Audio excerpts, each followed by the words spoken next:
এই পৃথিবীতে ধনী মানুষ এবং দরিদ্র মানুষের মধ্যে একটা বেসিক পার্থক্য আছে, কিন্তু এক বা একাধিক এই যে পার্থক্যটা কোথায়? মূলত গরিবরা ভাবে যে তাদের সুযোগ কম, তাদের শিক্ষা কম, টাকা পয়সা কম, প্রাচুর্য কম, সিস্টেম খারাপ, এসব কারণে তারা দরিদ্র। আর একজন ধনী সে ভাবে যে সে যে পরিস্থিতিতে আছে সেই পরিস্থিতি থেকে আরো উন্নতি করা যায় কিভাবে, ভালো থেকে ভালোতর করা যায় কিভাবে, কঠিন পরিস্থিতি আসলে সেখান থেকে উত্তরণ ঘটানো যায় কিভাবে। খেয়াল করেছেন দরিদ্র মানুষের চিন্তার প্যাটার্ন আর ধনী মানুষের চিন্তার প্যাটার্ন যা আলাদা। তার মানে ধনী দরিদ্রের মূল পার্থক্যটা কিন্তু অর্থে না, সিস্টেমে না, অর্থনীতিতে না, পরিবেশে না, দেশে না, মূলত চিন্তায়। এবং এই যে চিন্তা, গ্রোথ চিন্তা আর নেগেটিভ চিন্তা, এই দুটো চিন্তাই পার্থক্য করে দিচ্ছে যিনি ধনী হয়েছেন কেন ধনী হয়েছেন, ধনী থাকবেন, আর যিনি গরিব হয়েছেন কেন সে গরিবানা হালের মধ্যে উনি সবসময় ডুবে আছেন।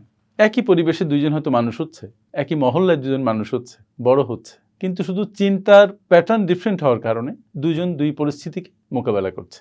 আলটিমেটলি আপনি যা ভাবেন, আপনি যা চিন্তা করেন, একদিন আপনার জীবনে সেটাই বাস্তব হয়ে দাঁড়ায়। চিন্তাধারার পার্থক্যগুলো নিয়ে আমি একটু কথা বলবো। গরিব মানুষ নিরাপত্তা খুঁজে আর ধনী মানুষ সুযোগ খুঁজে। যে কোনো একটা পরিস্থিতিতে একজন গরিব মানুষ নিরাপত্তার জন্য ছুটে বেড়ায়, নিরাপত্তার জন্য ছুটতে ছুটতে নিজের জীবনকে অনিরাপদ করে ফেলে। আরেকজন ধনী মানুষ সে যত ডিফিকাল্ট পরিস্থিতি হোক না কেন, যে কোনো অবস্থায় পতিত হোক না কেন, তিনি সেই সময় সুযোগ খুঁজেন। আমার পরিচিত এক ভদ্রলোক, উনি সেদিন গল্প করছিলেন যে করোনার সময় সবাই জীবন নিয়ে শঙ্কিত, কিন্তু ওই ভদ্রলোক ওই সময় উত্তরাতে 2 কোটি টাকার জমি কিনেছেন। মানসিকতার বিষয়টা দেখেন, রিস্ক সবারই ছিল, উনারও ছিল, কিন্তু উনি যে 2 কোটি টাকার জমি করোনার সময় কিনেছিলেন, উনি কয়েক মাস পরে সেই জমি 5 কোটি টাকায় বিক্রি করেছিলেন। রেট অফ প্রফিটেবিলিটি কত? অনেক অনেক বেশি। সো গরিব মানুষ যখন নিরাপত্তাজনিত চিন্তায় বুঁদ হয়ে থাকেন, ঘাবড়ে যান, ধনী মানুষ তখন সুযোগ খুঁজেন যে এখান থেকে কিভাবে সুযোগ নেওয়া যায়, সম্পদকে বাড়ানো যায়। এরপরে আসে গরিব মানুষ চাকরির মধ্যে নিরাপত্তা খুঁজে আর ধনী মানুষ সম্পদ তৈরি করতে চায়। কিরকম বিষয়টা? গরিব মানুষ সবসময় নিরাপত্তার জন্য দৌড়ায়, চাকরি তাদের কাছে খুব নিরাপদ একটা বিষয়, মাস গেলে বেতন পাওয়া যাবে, কোনো অনিশ্চয়তা নেই। কিন্তু ধনী মানুষ চাকরির মধ্যে তাদের ফরচুনকে খোঁজ করে না, তারা সম্পদ তৈরিতে ব্যাপৃত হয়, তারা ক্যালকুলেটেড রিস্ক নেয় এবং সেই রিস্কে অধিকাংশ ক্ষেত্রেই তারা অনেক বেশি গেইন করে। গরিবেরা সেই রিস্কটা নিতে চায় না, ফলে বড় গেইনের সম্ভাবনাও থাকে না। গরিব ঝুঁকিকে ভয় পায়, কারণ ওই যে নিরাপত্তাজনিত তার একটা সংকট থাকে মাথার মধ্যে। আর ধনী মানুষ ঝুঁকিকে ভয় পায় না, তারা জানে যে ঝুঁকি নিলেই তার মধ্যে বড় সম্ভাবনার বীজ লুকিয়ে থাকে। সুযোগ কোনো ঝুঁকিহীন জিনিসের মধ্য থেকে আসে না, বরং যেখানে ঝুঁকি আছে তার মধ্য থেকেই বড় বড় সুযোগ তৈরি হয়। গরিবেরা সম্পদ আর দায়ের পার্থক্য বুঝতে পারে না, ধনীরা যেটা পারে। অনেক মানুষ ভাবে যে দামি গাড়ি, দামি পোশাক, দামি বাড়ি, উন্নত মানের নতুন মোবাইল সেট, এগুলো সবই সম্পদ। আসলে এগুলো সম্পদ নয়, কারণ এগুলো অধিকাংশ ক্ষেত্রেই আপনার পকেট থেকে টাকা বের করে দেয়। সম্পদ সেটি যেটি আপনার পকেটে টাকা নিয়ে আসে। আপনি যখন অনেক টাকা দিয়ে লোন করে একটা গাড়ি কিনছেন, তখন সেই গাড়ির মেনটেন্যান্স, সেই গাড়ির ইনস্টলমেন্ট বাবদ যে পরিমাণ টাকা বেরিয়ে যাচ্ছে তার সিকি ভাগও আপনার পকেটে ঢুকছে না, ফলে এটা লায়াবিলিটি। যদি ক্যাশ দিয়ে কিনতে পারেন সেটা একটা বিষয়, কিন্তু লোন করে আপনি কিনছেন এবং আপনি মনে করছেন এটা আপনার সম্পদ বিল্ড আপ হচ্ছে। আলটিমেটলি আপনি কষ্ট করে আয় করে ব্যাংক বা কোনো প্রতিষ্ঠানকে লাভ করিয়ে দিচ্ছেন, আপনি নিজে শূন্য হচ্ছেন, পকেট থেকে প্রতি মাসে অনেকগুলো টাকা বের হয়ে যাচ্ছে। ধনী মানুষ কিন্তু ঠিকই বোঝে যে কোনটা অ্যাসেট আর কোনটা লায়াবিলিটি। ধনীরা এমন সব জিনিসে বিনিয়োগ করে যেখান থেকে তার আয় বাড়ে, ওই বলেছি ক্যাশ ফ্লো বাড়ায়, তার পকেটে টাকা ঢুকে। যদি দেখে যে সেখান থেকে, সেই সম্পদ থেকে তার পকেটে টাকা ঢুকছে না, তাহলে তারা সেটা দায় মনে করে সেখানে ইনভেস্ট করে না। গরিব মানুষেরা প্রথমে নিজেদের লাইফ স্টাইলটা বাড়িয়ে ফেলে, একটু বেতন বাড়ার সাথে সাথে লাইফ স্টাইল আরও একগুণ বাড়িয়ে ফেলে এবং পরবর্তীতে যে ইনকাম সে করে তা দিয়ে চলে না, ফলে তার ঋণ করতে হয়। কিন্তু ধনীরা ইনকাম বাড়ার আগে লাইফ স্টাইল বাড়িয়ে ফেলে না। অনেক ধনী মানুষ আছে যাদের অনেক দামি এক্সপেন্সিভ লাইফ লিড করার ক্ষমতা আছে, কিন্তু তারা তার ধারে কাছে যায় না, তারা একটা কমফোর্টেবল লিভিংয়ের মধ্যে থাকে। গরিবেরা ভাবে যে বেতন বাড়লেই সমস্যার সমাধান হয়ে যাবে, ধনীরা সেভাবে ভাবে না। অনেকে ভাবে যে এখন যে অবস্থা চলছে, যদি একটু বেতন বেড়ে যায় তাহলে অবস্থার উন্নতি হবে এবং তখন খুব ভালোভাবে জীবন চলবে। কিন্তু দেখা যায় বেতন বাড়ার সাথে সাথে সে তার লাইফ স্টাইলকে আরও বাড়িয়ে দিয়েছে, এটাকে বলে লাইফ স্টাইল ইনফ্লেশন। গরিবরা মূলত এটার পার্থক্য করতে পারে না, অনেক সময় সামনে ইনকাম বাড়বে এটা ভেবেই সে খরচ বাড়িয়ে দেয়। কিন্তু ধনী যারা, তারা স্টেবল ইনকাম না হওয়া পর্যন্ত লাইফ স্টাইল ইনফ্লেশনের ধারে কাছে যায় না, তারা খরচ বাড়িয়ে দেয় না, তারা এই ক্ষেত্রে খুবই বিবেচকের ভূমিকা পালন করে, আর সেজন্যই তারা ধনী থাকে। গরিব মানুষের লাইফ স্টাইল তাদেরকে নিয়ন্ত্রণ করে, ইমোশন তাদেরকে নিয়ন্ত্রণ করে। আর যারা ধনী মানুষ তারা টাকাকে নিয়ন্ত্রণ করে, খরচকে নিয়ন্ত্রণ করে। এরপরে যে পয়েন্টটা নিয়ে আলোচনা করতে চাই সেটা হচ্ছে টাকা সংক্রান্ত জ্ঞান আমাদের স্কুল, কলেজ, ইউনিভার্সিটি কোথাও শেখায় না। স্কুল আমাদের শেখায় কিভাবে একজন ভালো কর্মচারী হতে হয়, কিভাবে ভালোভাবে জব করতে হয়। স্কুল কখনো আর্থিক ম্যানেজমেন্টের মতো গুরুত্বপূর্ণ বিষয়টা শেখায় না। আমাদের দেশে স্কুল বলেন, কলেজ বলেন, ইউনিভার্সিটি বলেন, কোথাও পার্সোনাল ফাইন্যান্স ম্যানেজমেন্ট যে একটা বড় কাজ সেই সম্পর্কে কোনো ধারণা দেওয়া হয় না। বরং কিভাবে ভালো চাকরি পেতে হবে, চাকরির জন্য প্রিপেয়ার করে দেওয়া হয়। ইভেন ভালো বিজনেস করতে হবে সেজন্য প্রিপেয়ার করা হয় না। এই কারণে যখন একজন মানুষ এডুকেশন শেষ করে চাকরি জীবনে ঢুকে, আয়ের পথে ঢুকে, তখন সে তার নিজের পার্সোনাল ফাইন্যান্স ম্যানেজমেন্ট করার দক্ষতা অর্জন না করার কারণে এখানে বড় বড় ভুল করে এবং সেই ভুলের কারণে সারা জীবন ধরে তাকে পস্তাতে হয়। আমি মনে করি প্রত্যেকটা স্কুল, কলেজ, ইউনিভার্সিটিতে শেখানো দরকার পার্সোনাল ফাইন্যান্স ম্যানেজমেন্ট কিভাবে করতে হয়। এটা অতীব জরুরি একটা বিষয় যেটা আমরা অ্যাভয়েড করে যাচ্ছি। এখন মনে হয় সময় এসেছে এদিকে মনোযোগ দেওয়ার। ভয় গরিব মানুষের সবচেয়ে বড় শত্রু।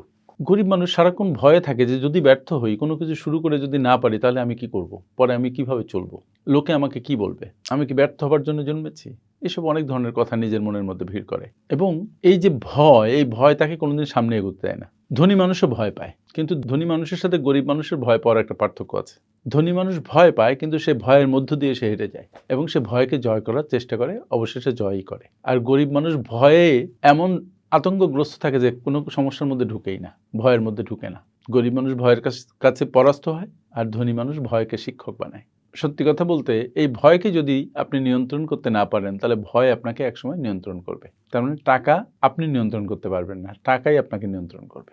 সময় ব্যবহারের পার্থক্যই ভবিষ্যৎ ঠিক করে দেয়। সবার জন্যই সময় 24 ঘন্টা।